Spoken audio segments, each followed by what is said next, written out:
It's time to find out what the best game in 2023 really was. That's right, now that we've forgotten all about it, it's time to revisit all of the top games in 2023 in this, the Room and Board Deathmatch. It will burn like the light of 1,000 suns. Yes, this is the only board game tournament out there where the stakes are super high. Only one of these games can live, and all the others must die. Which games, you ask? These games, to burn in the flames, to incinerate in the darkness, to smolder and molt and melt like the combustible broiled plastic that they are.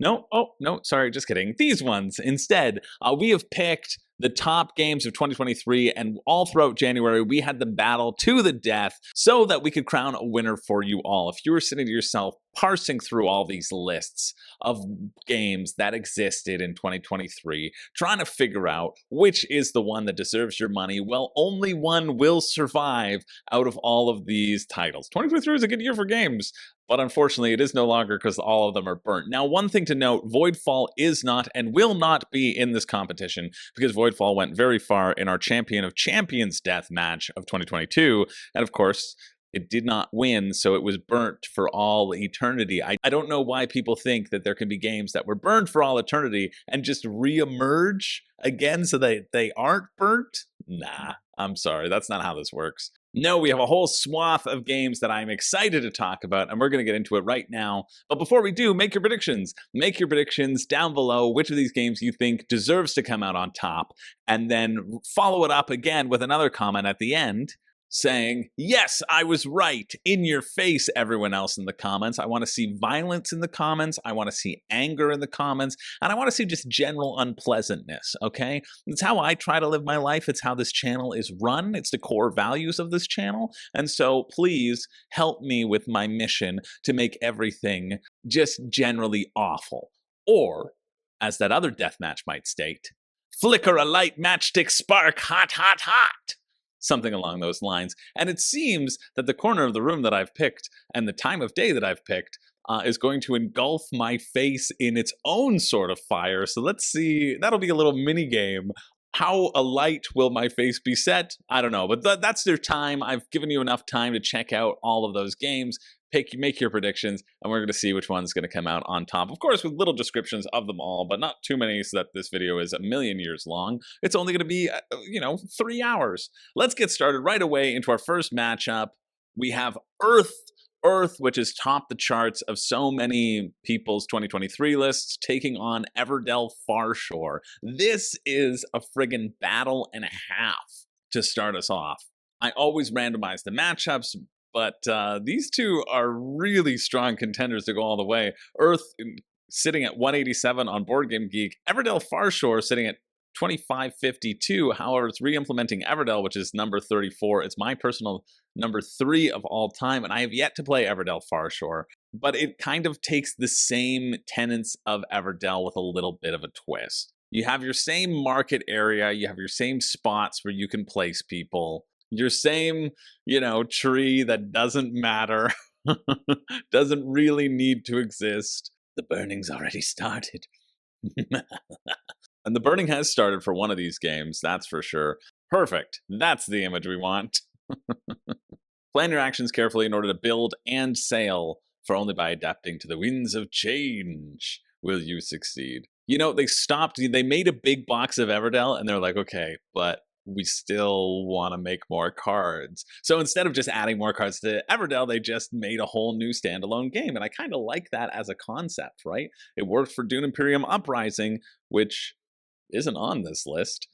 Maybe it came out too late? Probably came out too late. Let's see if it works for Everdell, but it's up against Earth. Earth is tough competition. Earth is now in the World Series of Board Gaming for 2024 because of its popularity. And in Earth, you're going to be creating this 4x4 tableau of cards, the playmats that are useless, but actually, strangely, I like them a lot. even though they actually are sort of to a detriment of the game, because you're not confined to wherever you put your first card. If I put this as my first card and I think it's going to be the top row, it could eventually end up being the third row, right? So if you have a playmat, you actually have to shift that sort of stuff out. Anyway, you're going to take one of 4 actions on your turn, and you get the best version of that action. Everybody else gets to take the horrible version of that action. Anyway, both of these are really tough competitors. I could see either of them going all the way. And I expected Earth to move on here, right? There's been so much buzz about Earth. I thought that Everdell didn't have a chance in hell of competing against it because Farshore, people weren't talking about it as much as Everdell. Probably because Everdell is fantastic and it's hard to improve upon literal perfection.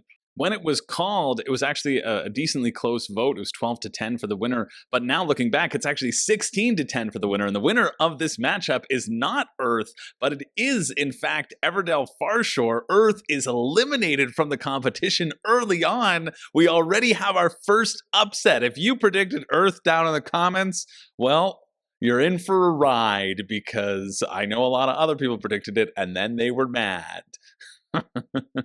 I'm so shocked here. I think Earth is like really solid. This just solidifies that I should get a copy of Everdell Farshore because I really love Everdell. As I've said, it's my number 3 game of all time as of the last time I did my personal game rankings. And the fact that it is hitting so well with people, or people are just reacting against Earth, doesn't matter to me. I thought Earth was good. I think Earth is solid. It wasn't as sort of excellent to my personal tastes as everybody else is, but I think it's like a really solid game that I'd be happy to play anytime somebody wanted to. But yeah, Everdell comes out swinging already and moves forward in a 16-10 vote. 12-10. Next round, we have Shake That City versus Deep Dive. 2 AEG games that came out last year that were nominated by somebody who loves AEG. All of these games were nominated by my patrons. If you want to sign up for the Room and Board Patreon, you can participate in the daily votes as well as all the other shenanigans that we get into up over there. Maybe figuring out what this mystery is of the Abacus of Terror. What's that, you ask? It shall be revealed soon. Very soon. Next time I see it on here, I'll probably tell it. You know what? There is an Abacus here, so I'll get to that when we talk about the votes.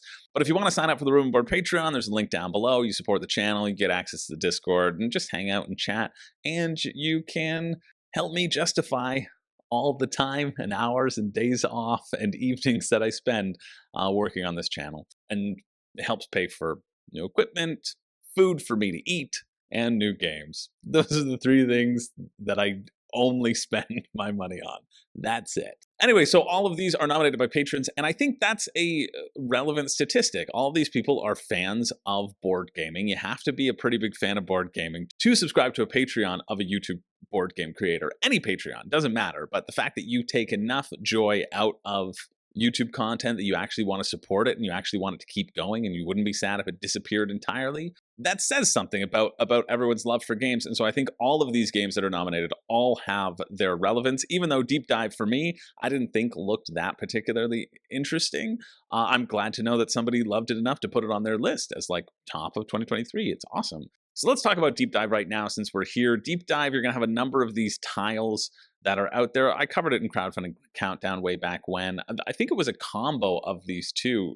Maybe not. Doesn't matter. But it's a sort of push your luck game as you delve deeper and deeper with your little penguins. You move down into the depths and you're flipping over tiles. And if you flip over shark tiles, well, then you get eaten. Well, not really. You just kind of get frozen in place until somebody rescues you. But there are reasons why you'd want to push further down to get better tiles. And there's reasons why you'd want to come back up with your already delicious spoils. And you're collecting things, everything is worth points. You can see the points on there. Shake That City is another spatial puzzle by AEG, the publisher that brought you Tiny Towns. Basically, you'll shake up your city, shake up these little cubes, and then you'll pick a type of cube and you'll put it on your own city board in that specific orientation. So if you're picking these red cubes, right, like you have to put it in a certain spot. There's a little bit of a roll and write element to it. So if I pick blue, then nobody else can pick blue when I'm shaking. So it gives you purpose in your turn as well. So it seems kind of fun. For me, Shake That City would blow Deep Dive out of the water, no pun intended. I think this spatial puzzle seems interesting and very Tiny Towns-esque, and I would hope to enjoy it more than Tiny Towns. I like Tiny Towns fine, but I would hope to like this one a little bit more. So I'm intrigued. I was definitely intrigued with Shake That City, and it's one that I would be interested in trying. Deep Dive, I would play if somebody had it and said they really liked it. Otherwise, I don't really feel the need to try it personally, even though they added in these cool rocks on the side for that edition. So the vote, as it was called, is pretty overwhelming in favor of Shake That City. Shake That City ends up moving forward in a 21-6 vote. But looking back, there's a lot of extra things going on right now. It's 18-5 right now, but there are 3 Die of Chaos, which would be rolled and be attributed to whichever game they wanted. Basically, if you want both games to move on, you could vote for a Die of Chaos. The vote will be attributed to one of them, right? There's also this little thing called the Abacus of Mystery, the Abacus of whatever, which has been an ongoing game. This won't be relevant to people who aren't part of the Discord, but sorry, I like my patrons the most, and this is the grand reveal, so you're gonna have to sit through it. We've been having a game within a game style of play, and I'm gonna go through each one every time there's an abacus, and you can see the evidence if you were to jump back and scroll back.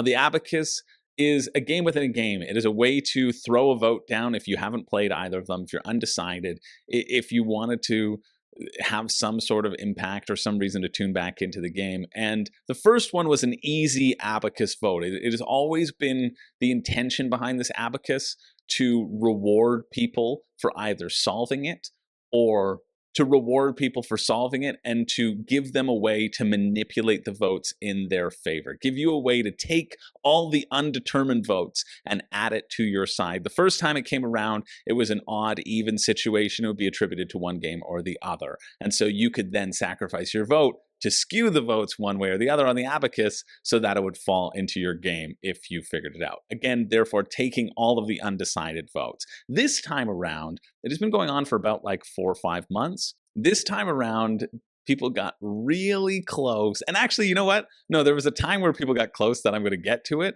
and I will reveal it. Never mind. I'm sorry for the fake out, but I'm going to reveal it when it was guessed. It was guessed by one person, and I will give them their honor in that guess when we get to it. So sorry about that fake out. It's Shake That City that moves on, but now you know that there are a few other factors in play, including a burn it all vote, which might happen down the line, it might not. Anyway, Deep Dive, you lose. Shake That City moves forward. Next up, we have Hegemony sitting at 102 on Board Game Geek, taking on Forest Shuffle, sitting at a very solid 620 for a party game, a sort of family game. It's not a party game at all, like a light card game, though. It's a set collection sort of game.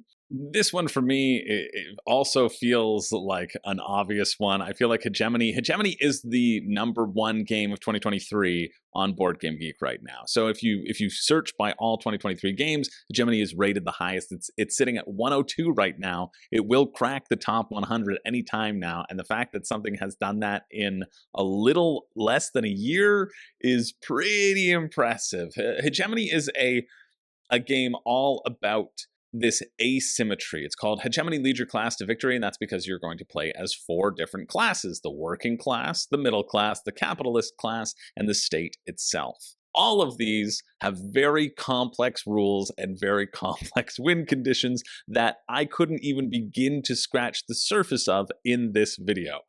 I've heard that the initial game to learn takes 4 to 5 hours. You can see a 90 to 180 minute playtime, and I think that's probably going to veer on the 180 minute size until you get everything under your belt. It's also one of those games where you'll want to play with all of the classes, at least for your first game, and get people who are dedicated to figuring it all out and being the expert on their class. And so if that sort of thing sounds exciting to you, great. For me, it sounds really, really cool. When I looked at this at Crowdfunding Countdown, it was my pick of the week, and I thought it looked really, really neat, and I'd love, love, love to spend the time and try it out at some point, but I have not yet because I don't have 20 hours just spare right now, which is the bare minimum, probably closer to like 60 hours, realistically, before a review would be ready, right? When you think about it, when you think about those sorts of things, these sorts of videos,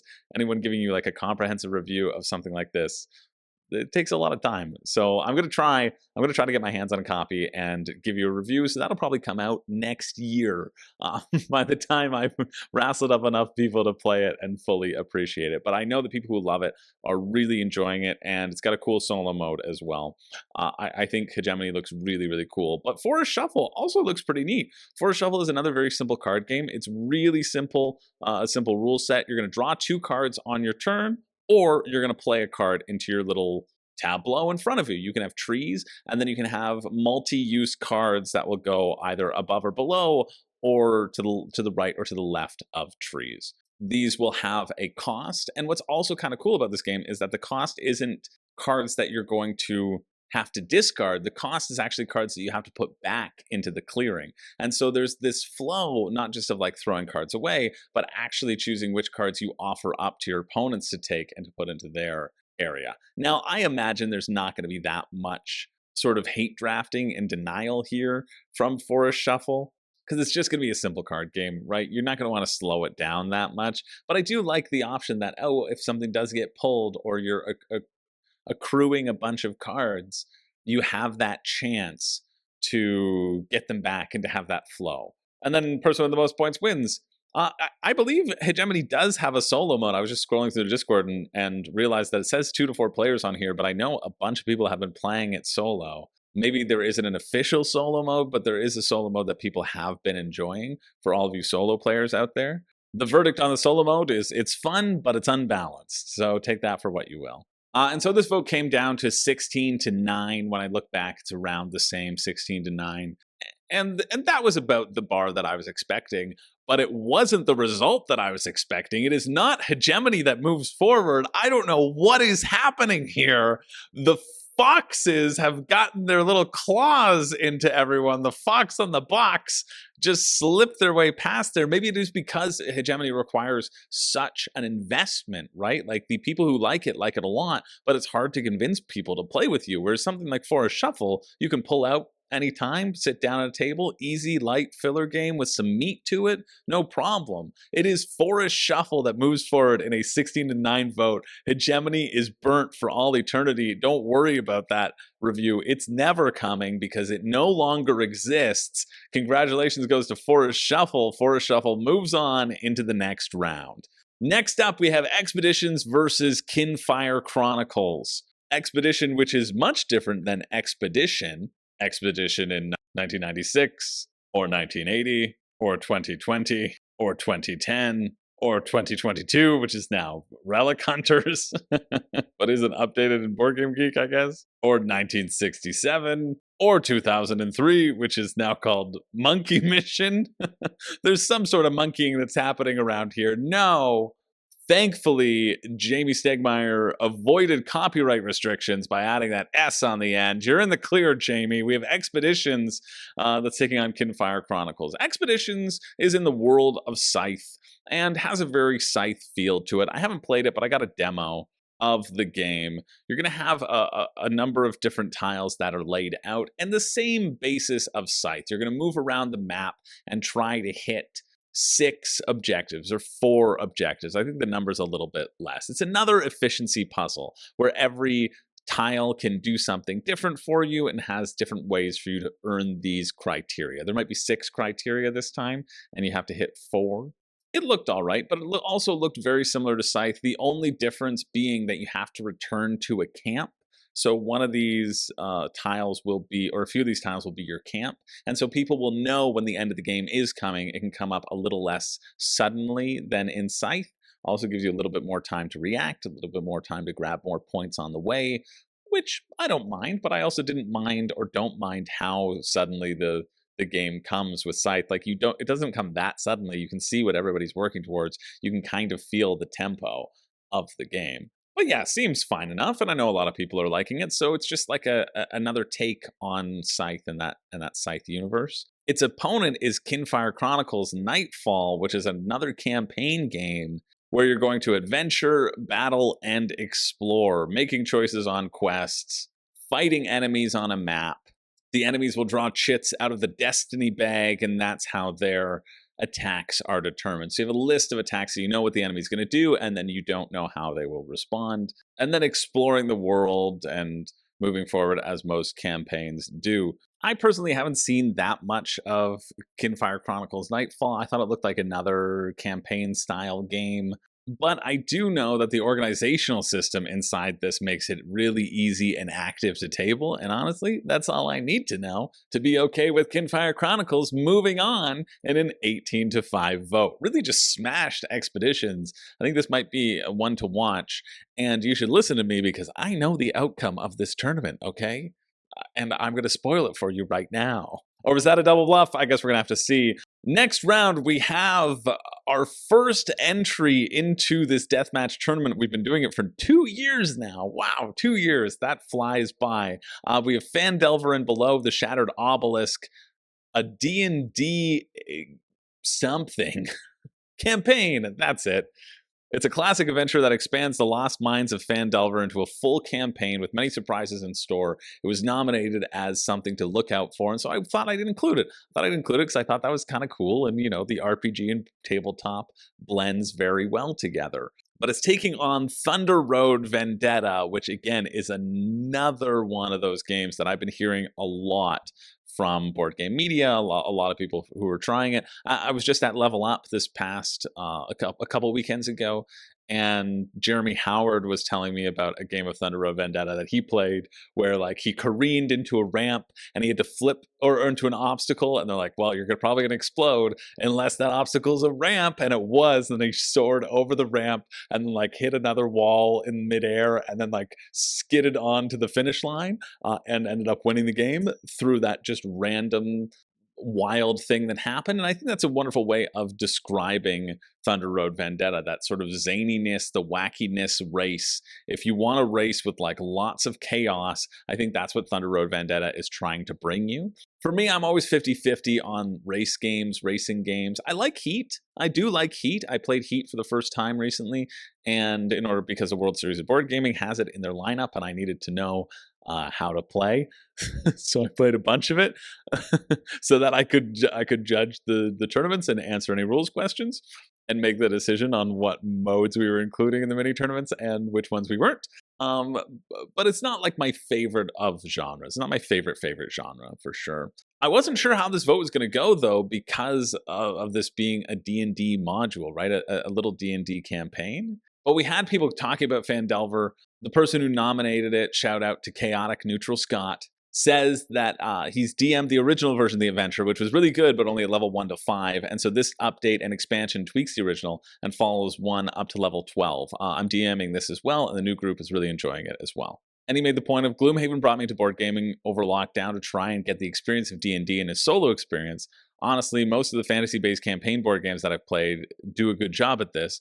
Take this adventure, buy the minis from WizKids and the maps from the creator, and you've paid far less than Aeon Trespass Odyssey all in, plus you get to play with friends. And it's a good point, right? There's so much of a blend of RPG in board gaming nowadays, especially with all of these campaign games that keep on coming out. We saw Kinfire move on to the next round, another one of these games where you get to progress through this campaign. So why should we not throw RPGs into the mix? I think it's a very valid point, and it's cool to throw these in there. Now, the point was brought up in terms of comparing the RPGs, the idea that RPGs often don't have a fixed end point. At least the campaign, it's sort of structured. It's structured in that way where you have a start point, you have an end point, you have a final boss, done. And presumably you could just continue the game ad infinitum. But I think in general, a savvy DM is going to know when to stop the game or when it kind of comes to its natural conclusion and wrap it up in a bow for its players. I think that conclusion and that sense of finishing things is a really important thing for a DM to master. I know my buddy Zach, who is on the channel a bunch, he's playing through ISS Vanguard right now, and that will be coming, another episode will be coming, let's say next. That's the next thing you'll see on this channel. It's not me, not this ugly face, but Zach's beautiful mustache if he hasn't shaved it off. But he also has this RPG series, and I've done any RPG experience that I've run through with Zach, and there was a really lovely end to our campaign of Mouse Guard, for example, right? There was a whole Weasel War. We worked our way through a whole year. We knew that there was going to be a war. We got to the war. It happened. It ended in a way, and then we finished. My character, who was a mouse, may or may not have become king of the weasels. You know, I may have achieved my whole goal, and it was like really fun and very satisfying.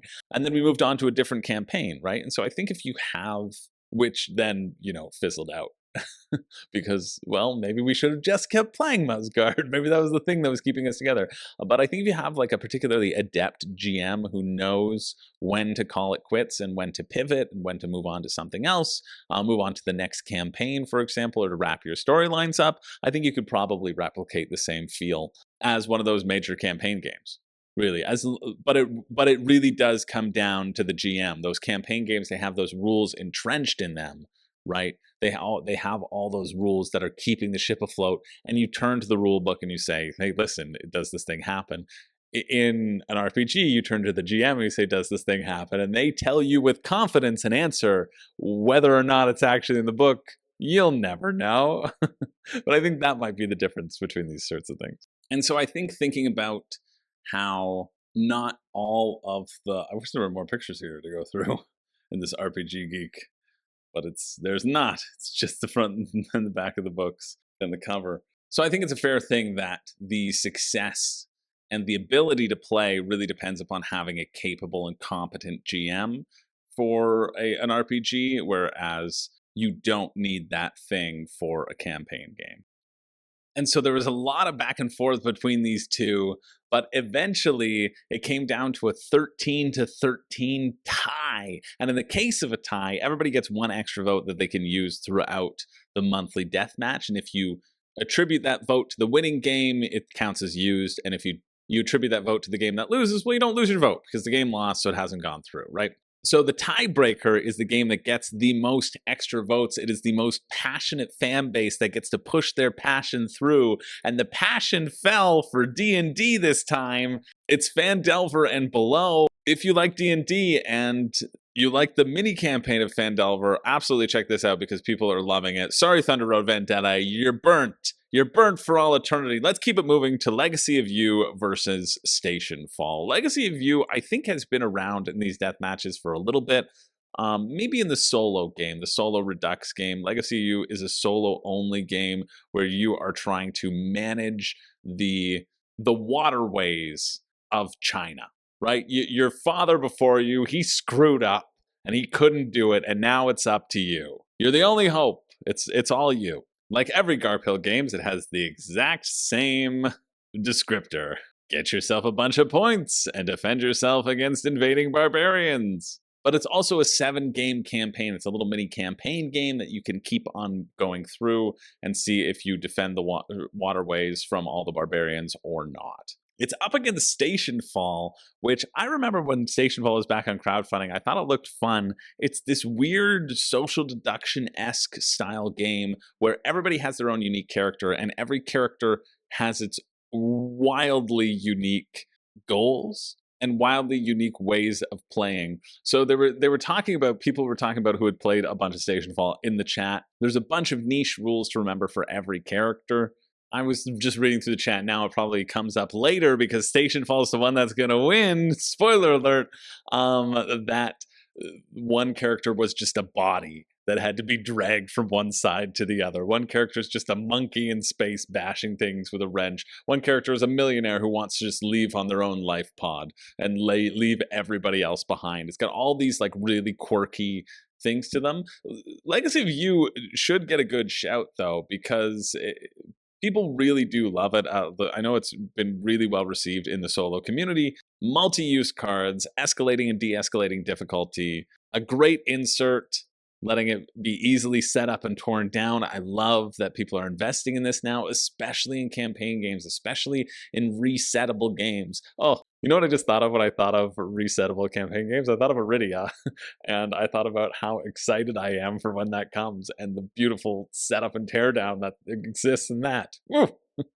And so it does have a lot going for it, but I think the zaniness and the promise of Stationfall and the fact that it isn't a solo game If you don't like solo games, then you're just obviously going to vote for the other one, right? I'm not a huge solo player, so my preference also would be Stationfall, and it is Stationfall that moves forward in a 14-14 vote. It was so close. I can't emphasize how close this matchup was, but again, Stationfall got the most extra votes, and so does move on in the tie. Remember when I said I was going to be quick with this one? I'm not. Let's move on to our next round. Goodbye, Legacy of You. It's Illiterati versus The Witcher Old World. I'm pulling for Illiterati to win here.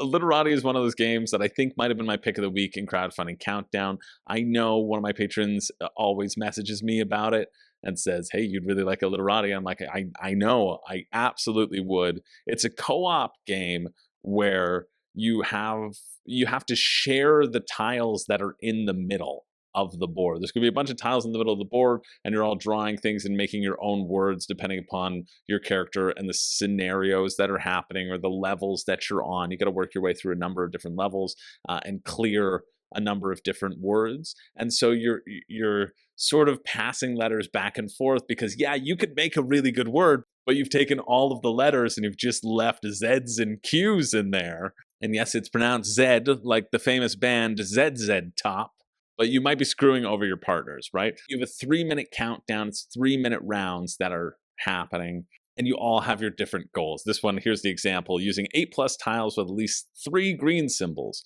Create words that are all animals.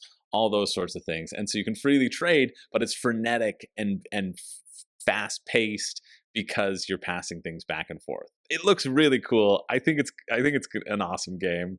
I think people should take note of it. I'm glad it exists, and it's way better than The Witcher Old World, which, to be fair, I know a lot of people have been enjoying. And in retrospect, this is one of the only 5 reasons you shouldn't back, where I look back and I still kind of wish, maybe I made a mistake. You know, but I feel like I made a mistake not on a gameplay standpoint, but just from like a value standpoint. But I emphasize that it was a good value back in the day, and it's not a good value if you never get it off your shelf. So that's what I keep telling myself, to remind myself that I don't know if I would have really gotten the use out of it as I would have liked to. But I know a lot of people have been really enjoying it and have gotten it to the table and are having lots and lots of fun with it. So that it's really people's experiences that's making me doubt myself, but I think I'm still okay. But how do you play The Witcher? Well, it's pretty simple. There's going to be this big old map over here, a number of different spots, and there are going to be monsters that come up. Oh, that's too zoomed in. There are going to be monsters that come up that you have to track down and fight. You can also duel each other as you move through the game. Do little mini games for gambling so you can earn money against each other. And then in order to capture one of the monsters, you got to go to where it is and then use your deck that's been constructed and developed with attacks and defenses and that sort of thing to take them out. I mean, yeah, it seems fun. I'm not that attached to the Witcher world, so I didn't really feel the draw. Illiterati is awesome. I mean, come on. Quickly making words with other people? Quickly spelling together? What's cooler than that? I'm sure everybody's going to agree with me on that. Nope, it's The Witcher that moves forward in a 17-10 vote. I'm sorry, Illiterati, but you got more votes than I was expecting, which is good. And I got to talk about how I do think this is out of the ones that have died in the first round, and that includes Earth and Hegemony, this is the one that I would want to play right now.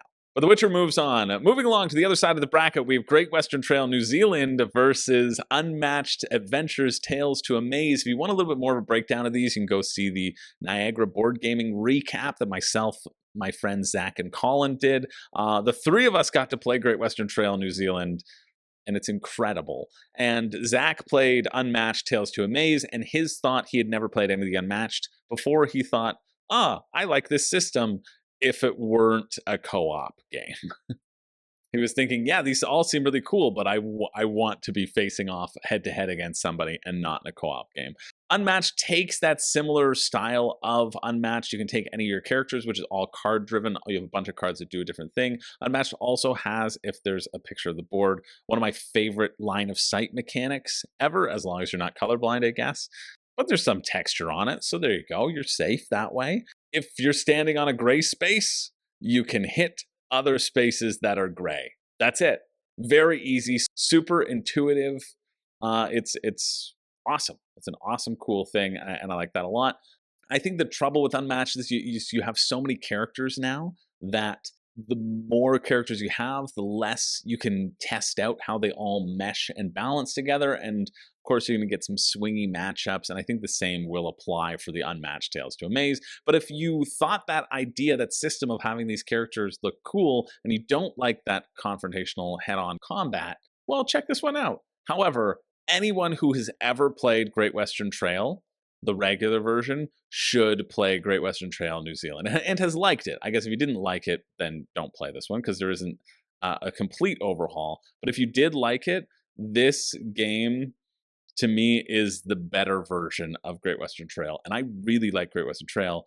I love Great Western Trail New Zealand. I need to add this to my collection, and I want it to win this whole matchup now that I've played it. It is so good, and the fact that I have another opportunity to tell people how good it is, oof, it was just awesome. Every single thing about it is awesome. Every change that they've made, and really because it fits to my preference of playstyle. And Great Western Trail, I say this all the time as an easy distinguisher, you really had to streamline. Like, you got to pick builders, you got to pick engineers, right? If you want to play at a higher level, or if you want to play and win, you pick one thing and you do it well. Here, it feels like those doors are really wide open. Of course, maybe I felt that way in Great Western Trail before I watched people who are a lot better than me win the game over and over. And maybe the same thing will come out with New Zealand, but it doesn't feel that way. There's this section up top here where you're pushing out your ships. Basically, this third one is the navigator, the ship exploration. Your train is sort of replaced and your ship can move around and you can build new ports on islands. And these offer different delivery options, which is huge when you're going around the bend and you're hitting that consistent range, but you want to get more points. This allows you to do that. We also have the fourth worker type, the sheep shearer, because every sheep has two values on it. Let's see if we can zoom in majorly. Yes, we can. We have a point value in the top left corner. The Hampshire sheep worth 4 points when you deliver it, when you show it off at market, but it's worth 2 points when you shear it. Hampshire sheep got crap wool. However, the Ryland sheep, well, nobody wants to look at a Ryland sheep. It's just an old ball of fuzz. But you know what you get out of that? Premium wool, baby. Much better wool than those friggin' know-it-all Suffolk pretty sheep over there. So that aspect is really fun, that it gives you another opportunity, another avenue of deliveries. The buildings were probably cool, but you know what? I really didn't interact with them that much in my game, so I don't have much to tell you about them, but I assume they're great.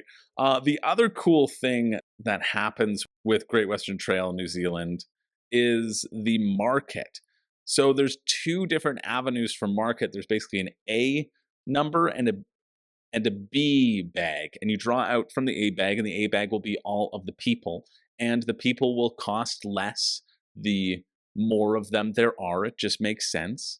And then the B bag give you ways to have these variable things happen. You can earn gold, and you go up on this gold track on your own board, which give you additional cards you can add into your deck. But these cards are chaining cards because they let you draw more cards, so they take up space in your deck, but they actually just chain and give you a whole bunch of different resources. That was the strategy that I employed. That ended up backfiring on me. I lost by 2 points, and it's because my deck didn't come out the way that I needed it to. If it had come out, I was going to go on a run of chaining things together, and I would have been able to take the win. But yeah, these B buildings are so good because some of them can even act as wild people. So you have the chance to buy two people in different ways. Yeah, everything that has been added to this game is so much fun. And if you are a fan of Great Western Trail, like, I'm one of those people who, when it was announced, I thought, this is stupid. This is a cash grab. Great Western Trail exists. You don't have to play anything else. Well, I'm sorry. Maybe it was a cash grab in the opposite direction. Great Western Trail, you don't have to buy any of the other ones. You should have just bought New Zealand because it is the best version of the game. I cannot wait to get a copy and play it all the time. It's so good. So Unmatched loses. Unmatched loses just barely. It's Great Western Trail New Zealand that moves forward in a 12-10 vote. Actually, a 14-10 because it got the Die of Chaos. It got the random Die of Chaos. as well. It wouldn't have mattered, would have moved forward, even if Unmatched had gotten both of them, it still had more extra votes and it would have won the tiebreaker. So it still moves forward and moves on into the next round. Next up, we have a game that I feel like I'm the only one who's ever talked about it. That's Holotype Mesozoic North America taking on Divinity Original Sin, the board game. Holotype, I have a review of it. I have a review of the expansion that was just on crowdfunding this past year as well. Holotype is relaxing worker placement wingspan. You can see that mine's a hot review that happened 9 months ago. That should tell you how many people are reviewing the game, but it's really, really solid. It's just relaxing. It's a great little cube pusher, and it has a fun thing where you have different sized worker and you can punch people out of your spot if your worker is the same size or bigger than them, because that's how the world works. That's how the dinosaur world worked, and that's how this world works now. Go to these different spots, try to build your own dinosaurs. So many good things, so many like little fun things that don't overcomplicate it. It just adds to the simple, enjoyable cube pushing worker placement experience. It's awesome. Divinity Original Sin is another one of these giant campaign games, but not that giant because it only takes 20 hours to complete. And honestly, that's kind of a selling point for me. Having now been overwhelmed with the amount of campaign games out there that are 80 hours, 100 hours, I used to only strive for those sorts of things until I realized I'm never going to invest that amount of time. I'm a fool. My whole life is dedicated to work. But it's really hard to distinguish these campaign games from each other, right? That's one of those things where, because they're so robust, it takes a lot of effort to parse through and figure out what the differences between all these campaign games are, and if they're going to feel the same or different. And I think it's a tough market to be in, because when you have a campaign game, you can't just put it down, or you shouldn't just put it down, right? Like, you want to complete the overall story, whereas for, you know, your other favorite game, you can buy it, you can play it once, and then you can immediately get tired of it, as the life cycle is meant to do. That's how we have to consume games. You play it one time only, maybe twice, and then it's garbage, right? Then it's not worth playing again ever. That's how games work. Right? Exploration, combat, character creation can significantly influence the story. I'm sure it can. How? You won't be able to describe it, and I won't be able to describe it to you long enough for you to care. So Holotype moves forward in a 14-10 vote. No, just kidding. 15-13 vote. Divinity did pick up the Abacus of Mystery, but it was Holotype that did move on, and that's great, because I think this game deserves to be known by more people. It really, really does. I've played this game quite a lot. And return to it quite a lot. For often my life cycle these days is play a game enough to be able to review it, then put it on the shelf for a very long while. Holotype keeps coming out. It does. It keeps getting back, hitting the table. It's in that really nice, simple weight class, and that stands out to me. It's at the point where I feel bad that I've played it so much. I haven't played any of my favorites as much, but it's just like, hey, yeah, I'll play a game of Holotype. It's a good thing to offer, and it's a fun thing to play. So I'm very happy that Holotype moves on. Moving along, next up we have the Fox Experiment versus Arborea. Arborea, which is its sort of main gimmick, is that its board reminds you of that time you dropped acid. Oh, look at these cute little meeples. Oh, how cute. Cute and cuddly. This is way too zoomed in for me to be able to get to the board, to the main board in any actual sense. Oh yeah, there we go. Wow. This board is beautiful when you zoom in. Zoomed out, it just looks like a fever dream. The idea here, though, is it's very similar to Solkin, where you're going to be putting your meeples on these paths and moving them up, and leaving them there and letting them travel on their own. They can take their time and move up on the path, and the more they do, the better rewards that they'll get, essentially. This is whole deal. But man, zooming in on this board, I'm glad that it has this zoom in, because this is really gorgeous. This is still nice from afar, but like really zooming in and seeing these pieces, that's quite nice. Good choice, Arborea. Great job. Fox Experiment is by Elizabeth Hargrave and Jeff Frazier. Jeff Frazier, who has worked on a bunch of rulebooks and a bunch of projects that I've ended up playtesting. So I know Jeff, and he's the nice person from our interactions. In Fox Experiment, you're going to breed domestic foxes. And so you're going to pick 2 foxes and you're going to slam them together and you're going to just watch what happens. You're going to see what comes out of those 2 foxes having a nice time in that pen when you turn the lights down low and you shut the candles. And now this has gone on for too long, so it's just gotten a bit weird. But yeah, the different traits that they have will determine what sort of dice you take. You roll those dice, you assign stats to your new foxes. You try to get the most points by breeding the best foxes in the game. Looking at this board, honestly, I would have picked Fox Experiment as the thing that I would be more interested in playing. But looking at this board right now, I don't know. I kind of wish Arborea was the one that I picked. Arborea is sitting at 3.61 rating. That's interesting. Fox Experiment is what, 2.7? Yeah, 2.5. Fox Experiment seems pretty light to me, but it seems nice. And Pandasaurus always has pretty decent production quality. What else has the designer done? I'm interested. Barcelona, cool. And Arborea, a few things. I haven't played Barcelona. I've barely heard of it, but you know, it seems like something that I should have heard about and should have played. So I just said it as though I knew it, even though you can just pick any other city somewhere and be like, oh, Lisboa. Oh yeah, totally. Yeah, heard about it. Vital Lacerda. Oh, cool. Yeah. Oh yeah, I've heard about Vital Lacerda. Yeah, I know board games. I'm an avid board gamer, so I know board games. It's okay. that was that journey that we just went on together. But Arborea looks really cool. Something that I want to try for sure. Fox Experiment is something I also want to try and get to the table. One of the points pointed out is that you get a penalty if you mate foxes from the same litter. So no inbreeding here. Sorry, West Virginia, this isn't the game for you, but for everyone else it might be. It's a Fox Experiment that moves forward in an 18-7 vote. Moving along, we have Steam Up. A Feast for Dim Sum versus Oros. Steam Up is a game that Renee is desperate for me to get the deluxeified Kickstarter game, and it would cost me like over $100 to do it, and I just can't justify it, but it does look really cute. It looks really, really cute. And Renee desperately wants it.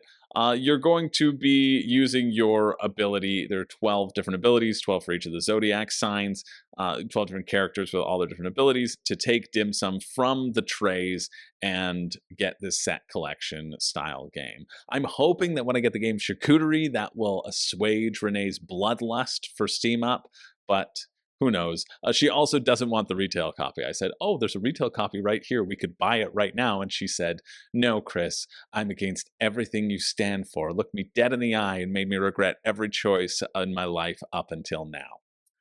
It's facing off against Oros, which has a deluxe copy as well, and a single copy. Oros is kind of fun, and it didn't break my brain as much as I was expecting it to when I played it. It's all about shifting land and smashing it into each other. You can see the board here.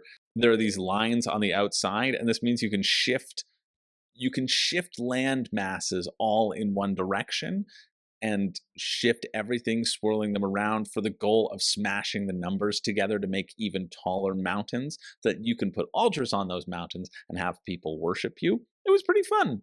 I enjoyed it, and I found it pretty intuitive, actually. Pretty intuitive, easy to play, very readable, and you get all of these tracks that you get to go up, which increase your abilities as the game progresses, giving everyone that asymmetry as you move along throughout the game. And so this one was close. It was close. It came down 14-11 for the victor, but it is Oros that moves forward, and Steam Up, unfortunately, someone forgot to turn the burner off on the stove because all copies are burnt for all eternity. Moving along, we've got Apiary taking on 20 Strong. I almost said 2 Stonemaier games, but that's not true at all. This is a Stonemaier game, and this is a Chip Theory game. I have played both of these. Yes, I have! It's a miracle! Apiary reminds me a lot of the game Village, because the main conceit about this game is that you're going to have these bees, and they look like little D4 bees, and every time you take a bee back, it bumps itself up. It learns a little bit more, becomes a little bit more valuable to the space colony,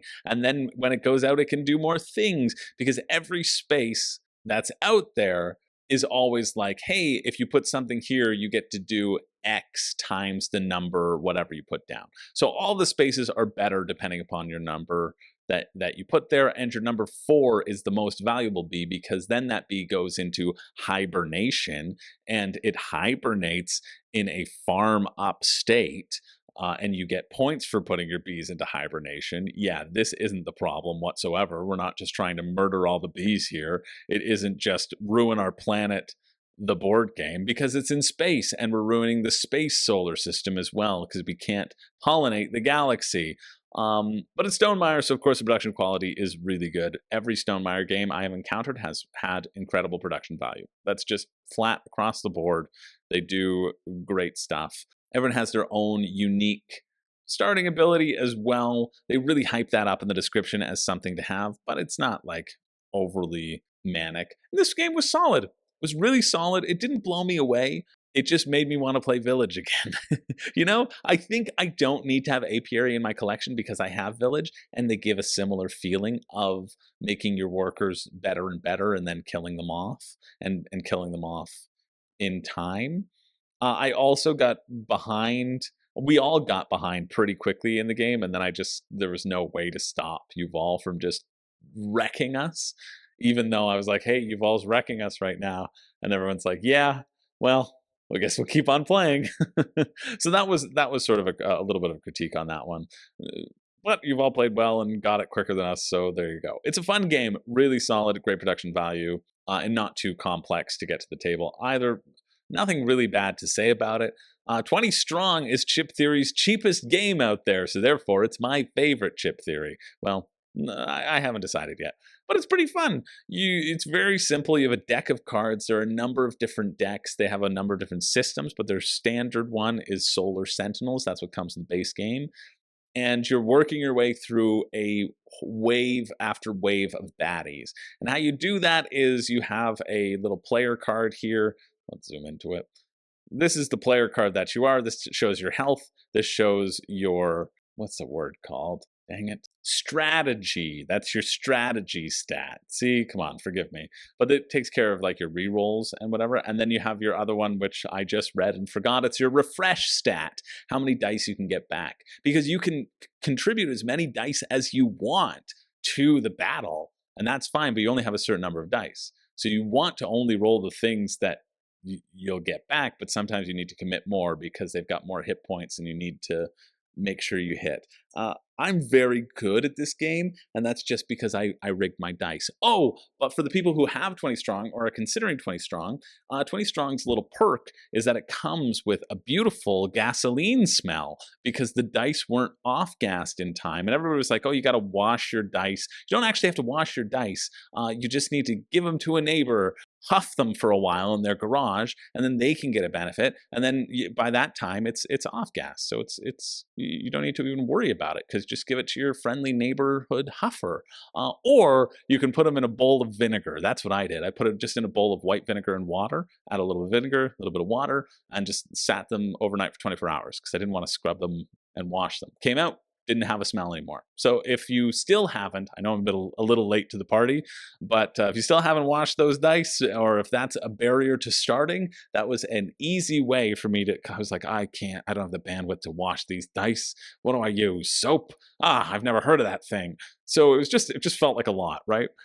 But vinegar, water, made it feel good, no problem. Also the benefit of these dice having that smell is that they're resistant to flames. That's right. That's my way of telling you that it's 20 Strong that defeats Apiary. It was very close. They were ahead 13-11, scooped up the Abacus of Chaos, the Abacus of Mystery, and in this one, there was a theory. There was a theory about what happened with the Abacus. Chaotic Neutral Scott said he guessed that it's given to whichever game gets the first vote after I start the voting, because I'd been intimating that like, hey, it's not decided yet, but it will be decided soon. People were picking up on that clue. That was a clue. I was trying not to make it too obvious. That's not the right answer, but however, I got to give a shout out to Roshko, who says, I've been thinking maybe it has something to do with how much each game is discussed / mentioned, and so if you combine those two things together, the Abacus of Mystery, the Abacus vote always goes to whichever game is discussed positively first. So whichever game is people are talking about, people are excited to talk about, people are going to say, hey, I played this game and it was great. Or if somebody said, I played this game and it was horrible. You should vote for the other one. That's a positive vote for the other direction, right? Anything that sort of would sway the votes one way or the other is the first person to comment something. That is where the Abacus, this is the grand Abacus reveal. I know it just came out of nowhere. It came out of nowhere for me, but that's how it happens. I'm giving props to Roshko, who is the closest to really verbalizing it. But that's 100% what the Abacus was. Now I got to come up with a new rule. Anyway, it doesn't matter for Apiary because they would have lost anyway, but 20 Strong moves on in a 17-10 vote. I think I've talked more in this one than any other one, but I guess we'll see, won't we? What can I say? I like games. I get excited about them. Okay, we're going to go really quickly in this next one. I'm not even going to tell you anything about it. Cosmoctopus versus, I didn't even say the full name. Yeah, I'm too busy. I'm too busy. I can't even say the first. Its full name. It's Cosmoctopus versus Bantam. That's it. Those are the new names now. Cosmoctopus versus Bantwest. Bantist. Bantam West, I remember when it was in crowdfunding, I thought it looked really cool. I know it's changed drastically since then, and I don't know if I think it looks as fun, but it's a big old sandbox of the frontier, right? You're running around, you're completing stuff. You can do anything. You get a whole bunch of points for anything. I remember it was really well reviewed way back when. Yeah, 3 years ago. 3 years ago. I think I saw it first on Board Game Co.'s channel. I think it looked really neat. It was one that I was wanting to keep note of, and so I'm happy to see that it was nominated so that people are really enjoying it still. Anyway, that's your pitch. It's a big old sandbox in a Western sphere that I thought looked good 3 years ago, and still hope is good now. Cosmoctopus is by Henry Audubon, who designed Parks, right? That's the marketing thing that people want you to consider. For me, when I went through the rulebook on this one, it reminded me more of a Splendor-like game as you gather resources and then buy cards with those resources that help you do more stuff, right? Like chaining together. It gave me a real Splendor feel, and that's a positive for me because I really like Splendor. Cosmoctopus also gets a shout out. Thanks to Lucky Duck for sponsoring the finalists prize in the Level Up World Series of Board Gaming event. That was cool of them to do. They had leftover stock.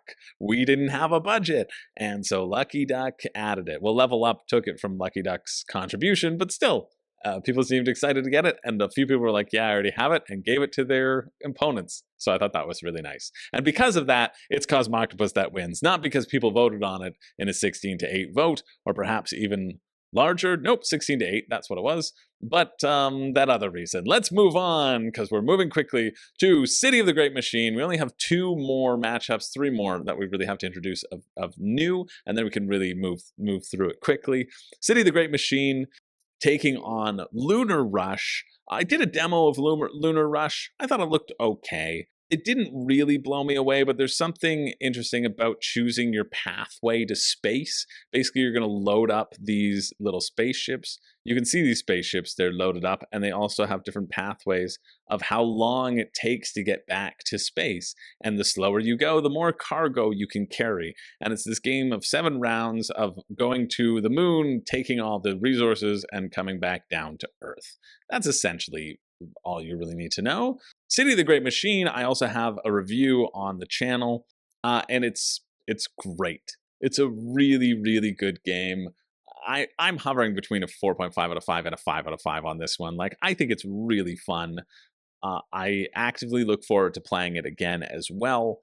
One player plays the machine, who's trying to stop the other 3 players, or up to 3 players, the revolutionaries, who are going around from district to district trying to incite riots, and it's up to the machine to anticipate where people are going. So the revolutionaries decide where they're going to go, then the Great Machine gets to act on whatever information they've picked up on, because the revolutionaries have to talk to each other and communicate. They got to be like, hey, I got to go over there.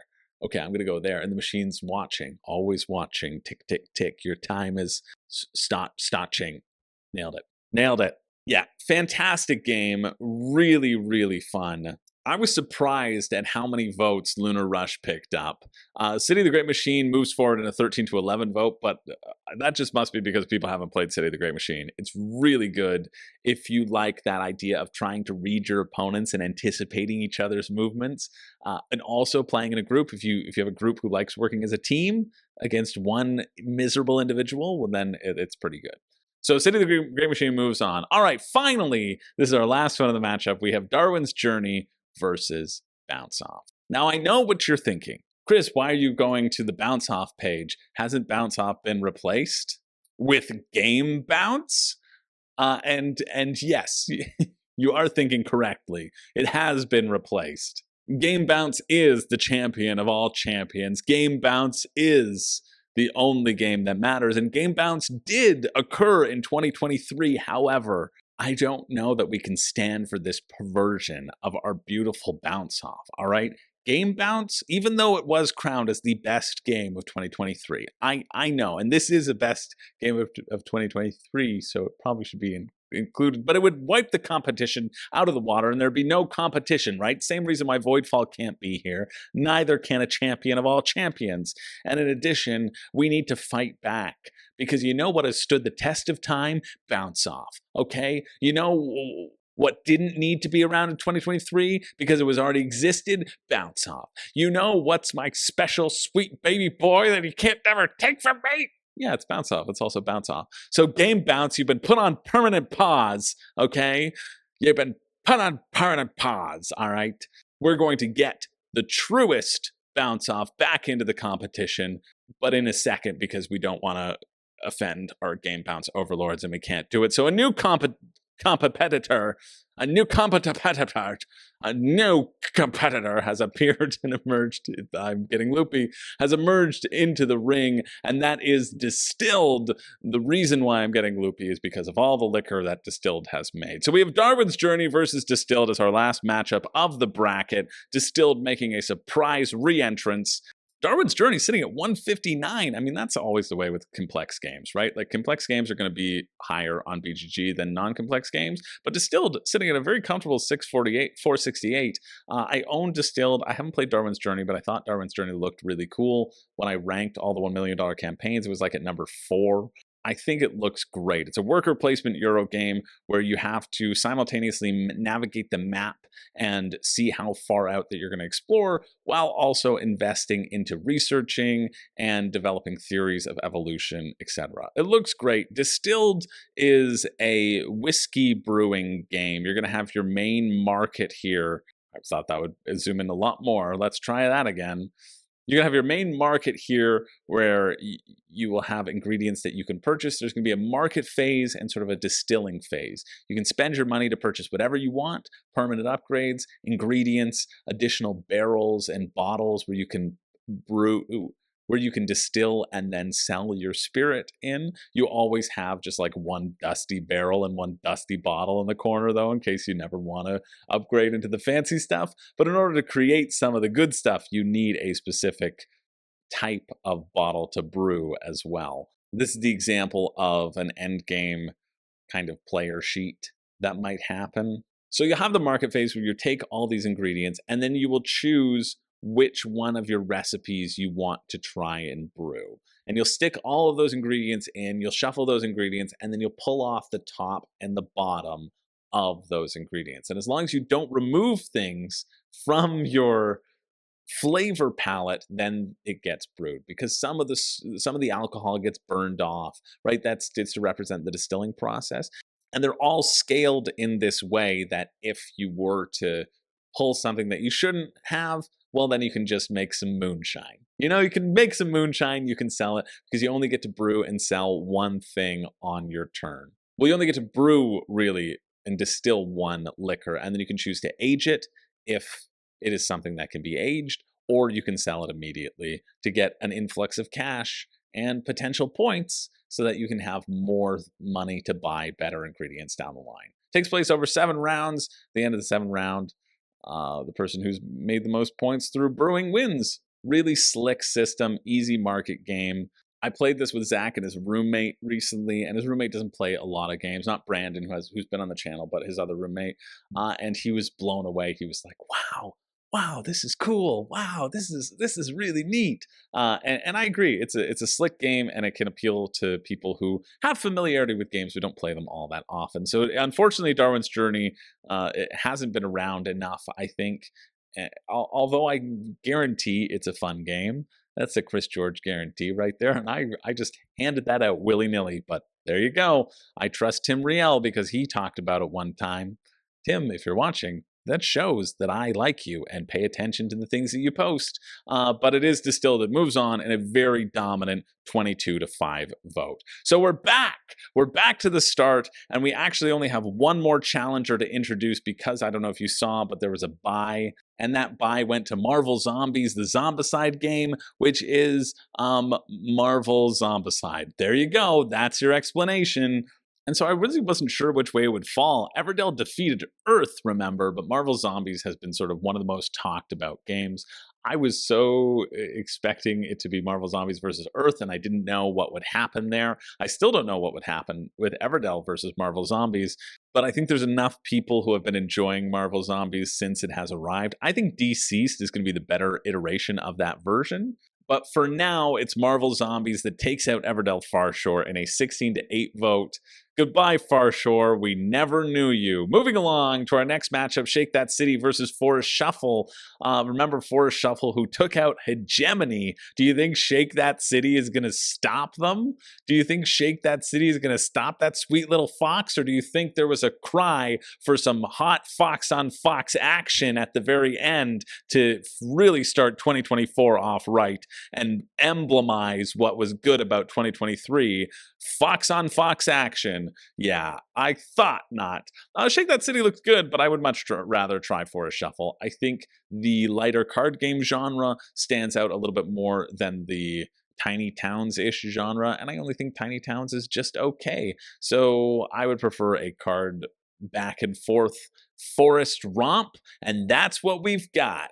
Forest Shuffle moves forward in a 19-17 vote, a 21-8 vote after all the shenanigery that happens behind the scene. Next up, we have Kinfire Chronicles, Nightfall versus Phandelver and Below, the Shattered Obelisk. Two campaign games when you think about it. It makes sense to me here that Kinfire would take it over Phandelver. I think the RPG had a real good push, and the fact that I got out of the first round was a testament to how fun this thing is. But Kinfire's been getting a really nice response from people who have played it. 8.7 right now. Only 2-1 ratings. That's cool. The writing is really good. Quest variety is really creative. You'll do more than just skirmish.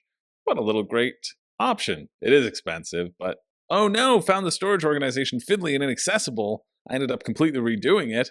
No, crazy Scotsmary. Scotsman. I had a smudge on my screen. That's really sad to me. I've heard this storage is good. Feels like Gloomhaven with the edges filed off. Just sad that it's over. Hope there'll be expansions. Cool. Like, it's been getting a really good response, and only 2 1s. One person who's probably homophobic, because anyone who says modern day politics, you know that they're really just talking about human rights that they don't like and wish weren't brought up so that they could retain their position of power. Probably is what I'm going to guess. However, extraordinarily predatory crowdfunding campaign, even by modern standards. That's interesting. Yeah, I think I remember this crowdfunding campaign though, and I remember it being like just weird. You know, I remember it just feeling odd. I think I do agree with that statement. If I'm thinking of the same one, and now I've got to go check it out. Ooh, gross. Ultra collection, $1,000, rare. Yeah, yuck. I hate that.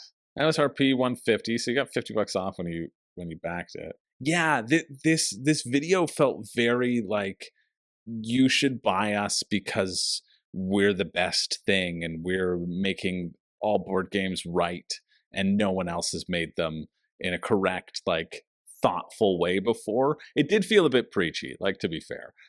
And so I'm sure that, like, little preachiness is what triggered this little R pretzel.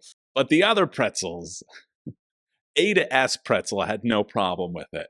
So, you know, I thought our pretzel would have been okay with it too, but I guess they weren't. Anyway, God, I gotta stop going on tangents. No, if Phandelver loses, Kinfire moves on. Let's move on. What did Kinfire do? Kinfire won on a 21-8 vote. All right. No, that was the last one. Where are we? 25-5. Yeah, Kinfire blew it out of the water. Next up, we have Stationfall versus The Witcher Old World. I kind of think The Witcher Old World is going to take it here because of the popularity of it, but I want Stationfall to take it. People are talking about how The Witcher, it just takes way too long to play for what it is, which I think is a valid point. But it also was brought up that it was a really nice sandbox game, sandbox-style game. And they really upped their game with the Kickstarter Monster Trail things. That should just have been an auto-include and not like an additional thing that you have to purchase after the fact. Yeah, another thing about Stationfall, one of these games allows you to evolve into something as simple as playing a medical robot that brains characters with a spanner just to revive them for points. Or to chain events like activating the Astro Chimp to turn off jammers, bribing the stowaway to transfer the evidence they're carrying to the engineer, and then blackmailing the engineer into sending that evidence to the authorities on Earth. And then another player sends the evidence to the news, which you don't want as the inspector, and releases Experiment X, which starts rampaging through the space station to cover their tracks. Stationfall is such a highly thematic experience focused on manipulating the pieces on the board to accomplish your goals while trying to keep your identity secret enough that the other players don't simply knock your character out, stuff them in a sabotaged escape pod, and space them. I think it's so funny. I think the concept is so funny. And I am pretty happy that it's a 14-14 tie, which means, of course, the passionate fan base of Stationfall are the ones to move on, and The Witcher Old World falls into dust. Next up, we have a really tough battle. Great Western Trail New Zealand taking on Holotype. And I have been Holotype's biggest champion, but I want Great Western Trail to win here. I do, and I'm sorry, Brett and Lex, if you're watching this, because you watch all things Holotype. Great Western Trail is just so good. It doesn't mean Holotype isn't good. Holotype is great. Great Western Trail just is like vying for already, just like my top 20 games. And Holotype's probably in my top, Holotype's for sure in my top 100, probably in top 50, might be around there. And that's pretty good. But Great Western Trail might be going for top 20, so it's just a little bit better. Both of these games are fantastic games. They really are. I like both of them a lot. Holotype did take the lead, though, and I am happy to see it take out Great Western Trail. And then I played Great Western Trail, and I was like, oh no, what have I done? But it is Holotype that moves forward into the next round. Next up, we have the Fox Experiment versus Oros. Oros smashing that stuff together, smashing the land together. The Fox Experiment rolling those dice and hopefully not inbreeding. That's kind of all we can hope for in this life. You just gotta roll those dice and hope there's no inbreeding. Oros is fun, though. Worth a try. Absolutely. It's a game that my buddy Ryan owns, and I'm excited to play with him next time we hang out. No, we're not going to do that. But at some point in time when we hang out, we'll do it. It is the Fox Experiment, however, that takes the match into 22-8 votes. See, I talk about these for so long that I forget that I've talked about them, and I feel the need to re-explain them. But we don't have time for that anymore. We've got 20 Strong versus Cosmoctopus. 20 Strong, the solo chip theory dice rolling, managing resource game. Cosmoctopus, the engine building splendor game where you worship the great inky one. This one was pretty close. It was 15-13 for 20 Strong, but then there were some extra votes added to potentially sway things in Cosmoctopus's favor. Nope, just kidding. They were added on to 20 Strong so that we really stick it to Cosmoctopus. It's 20 Strong that moves on in an 18-15 vote. Moving along to our last of the round of 16. See, I told you I'd go a little bit quicker. We've got City of the Great Machine taking on Distilled. I own both of these games. I'm very happy that I do. I don't see either of them leaving my collection anytime soon, except for one of them, which is about to be burnt for all eternity. If I had to give it to one, though, I would give it to City of the Great Machine. Between these two, I think Distilled is great. I just think City of the Great Machine is better. But it was a very close vote. It came down to a 14-14 tie. Lots of passionate fans, but more passion going on the side of the Great Machine and the Revolutionaries, which in the rulebook it says, hey, when you start this game, whoever's the Great Machine, they can no longer be called by their name. They must be referred to only as the Great Machine from here on out. I just love that silliness. So because of that, Distilled falls and Great Machine moves on. We're down to the top 8, the quarterfinals right now. With Marvel Zombies taking on Forest Shuffle. I feel like this is going to be a home run for Marvel Zombies. I don't see Forest Shuffle being able to stop the zombie horde. It would have to take an enormous amount of gifts of foxes. There'd have to be an enormous amount of push for these foxes in this environment. There'd have to, oh my god, look how cute that fox is. Look how cute that fox is. Look how accessible that card game is. And is that a little ferret? What is that hiding behind those raspberries? We'll never know. Taking on, what is this, Iron Man? Who cares? Oh, Iron Man was so 2009 or 7, whatever it was. And so there were a ton of extra votes here, a ton of extra votes for Forest Shuffle, and it is almost mind-blowing, but remember, they did take out Hegemony, so why not take out Forest Shuffle? I mean, Marvel Zombies as well. It's Forest Shuffle that moves forward in a dominant 19-17 vote and moves into the semifinals. I cannot believe this. Next up, we have Kinfire Chronicles versus Stationfall. I'm obviously pushing for Stationfall to win here. And you know why that is? Because Stationfall actually didn't get the win. It wasn't Stationfall whatsoever. It was The Witcher Old World. It was The Witcher Old World that took the tiebreaker. And I misread it until I was checking the votes right now. So just kidding. You know, I'm hoping that Stationfall would win because I forgot that The Witcher Old World was even there, which should tell you that Kinfire Chronicles is the one that's going to move forward in that 17-11 vote. The game lid becomes your player area. I'm just reading through again. I mean, come on. Yes, please. How is that for efficiency of space? Let's go, Kinfire. I've immediately changed my tune, and I want everything. Yeah, I think I was expecting Witcher Old World to keep on blazing forward, but it doesn't. It's Kinfire Chronicles that moves into the semifinals in a 20-13 vote. Moving along, we have Holotype, which I've already thought was Great Western Trail, taking on the Fox Experiment. Now, though, that Great Western Trail is out, I want Holotype to win here. Like, let me be very clear. Between the two, if someone's like, hey, would you want to play the Fox Experiment and learn it? Or would you want to play Holotype? I might pick Holotype, and I love learning new games. I just know that my dice rolls are going to be satisfied in either case. And in Holotype, I don't have to worry about my scientists inbreeding, because yes, it's both the foxes and the scientists. I don't know if that was clear before. So obviously I'm pushing for Holotype here. However, the Fox army may have gotten too much of a foothold into the semifinals because it is Fox Experiment that moves forward in a 14-11 vote, 15-12 vote. Excuse me. Goodbye, Holotype. You fought a very brave battle, making it into the quarterfinals, the top 8 games of 2023. Good job. Next up, we have 20 Strong versus City of the Great Machine. I am not really a solo player, so I'm obviously hoping for City of the Great Machine to move forward here as well. And when I look back now, it is completely tied. It is tied, deadlocked, 14-14, with 3 extra votes on each side. However, when the vote was called, one of these votes was not there. It was a 17-16 vote for one of these games, and it is 20 Strong that moves forward. City of the Great Machine unfortunately falters and is out of the competition. So we have our top 4 here. We have Forest Shuffle taking on Kinfire Chronicles Nightsfall, taking on the Fox Experiment, taking on 20 Strong. When I wrote this bracket, when I saw this bracket, I don't think I imagined any of these to be in the final 4.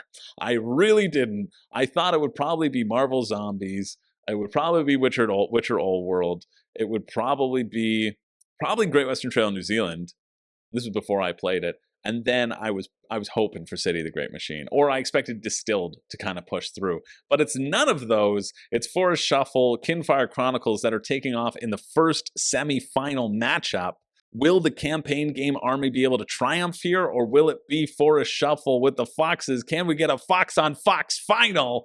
That's the real question on everybody's lips. Not which of these games is the best, but can we get a Fox on Fox final? And if we do, it would certainly devalue the entire premise of this whole deathmatch. No, it wouldn't. It would not. It's a simple, accessible board game. Now, there was a lot of conversation back and forth. People pushing for Kinfire's Chronicles, pushing with that accessibility of the campaign, pushing enough to make me interested in it, even though I'll never play it because I don't have time for all of these campaigns. But it is Forest Shuffle that inexplicably moves forward in a 16-13 vote. But I guess I shouldn't be that inexplicable, right? Like it beat Hegemony right off the bat. I think we need to remember that this is the one that took out Hegemony and has just kept on trucking along. Oh yeah, I thought Hegemony might be might be here as well. Let's see if we will get this Fox on Fox action here that everyone in the Fox experiment is craving. If everybody is craving for Fox on Fox action, Fox experiment should be a shoo-in here because that's literally what the game is about. However, it's taking on 20 strong right now, and looking at it again, I'm looking that there's a tie. There's a tie. Looking back at the votes, I don't think there was a tie when I called it, but maybe there was. If there's a tie at the semifinals, there are no extra votes to be allowed in the semifinals. That's to prevent people from just hoarding them, right?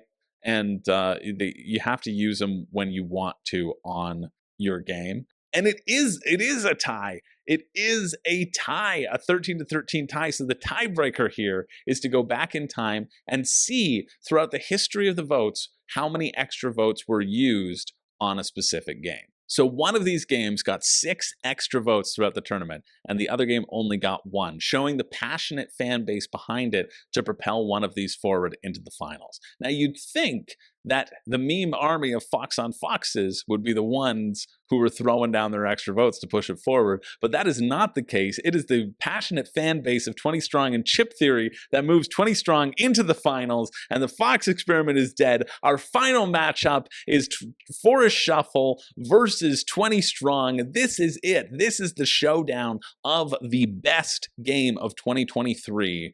Only one of these can win. Is it the accessible card game where you have that nice flow between your trees and the clearing back and forth between your opponents? Or is it the push your luck? Well, not really. Well, yeah, kind of push your luck because you're choosing how many dice you can roll, how many dice you're hoping to contribute, how many successes you think you're going to hit versus how many you're going to pull back. The push your luck game of multiple decks, because there's also a Hoplomachus deck. There's also a Too Many Bones deck. All of these come with their own unique games that are quite unique. I'm still working my way through all the games as well because they're very different, and I know there are more coming, but I wanted to get a full experience and get a bunch of games with all of them as well. To get a feel for it. 20 Strong, this is the Solar Sentinels image, but 20 Strong, which is Chip Theory's easy, cheap brand, taking on Forest Shuffle, which is pretty expensive for just a deck of cards in a box, if we're being real. One of these games is going to emerge victorious as the best game of 2023, setting us off on a path for our resolutions of 2024. Do we pick the cheap, accessible version of a game from a premium company, or do we take Forest Shuffle, which is a little bit more expensive than all these custom dice and cards? No, we will choose to squash Forest Shuffle in the dust. At one point, Forest Shuffle was in the lead, but then I fell asleep because somebody was messing with the votes going back and forth, and I said, you know what, I can't make a call. I'm just going to leave the vote open for a couple more hours, and that was enough time for the 20 Strong gang to move in and achieve victory. It is 20 Strong that rolls the dice and is our champion of 2023. It is crowned the best game of 2023. It took out Apiary in the first round. It stomped all over Cosmoctopus. It took out City of the Great Machine, one of my favorites. And then it was able to quell the meme army of Fox on Fox action not once, but twice to really solidify it as the best game of 2023. Solo gamers rejoice because 20 Strong is the game for you.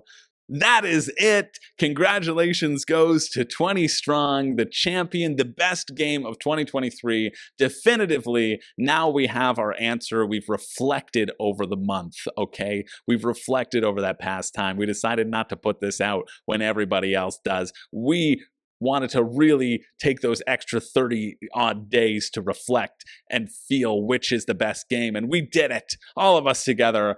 Drop down below if that was your prediction. I want to know, I really do. And what games do you think were snubbed? What were your favorites of 2023? Thank you so much for watching. If you want to participate in the death matches, you can still come in for the tail end of our February death match. It is the cute and cuddly death match coming to you at some point next month. I'll show you the results. But if you want to get in on the daily voting and support the channel, of course you can sign up for Patreon. The link is down below, and if you don't, that's okay too, because I'll always produce these recaps because I think it's fun to reflect and have them all together, even if they go on for a while. I hope it wasn't too long. Thanks for sticking with me. My name is Chris George. I don't have a catchphrase, and I am leaving now.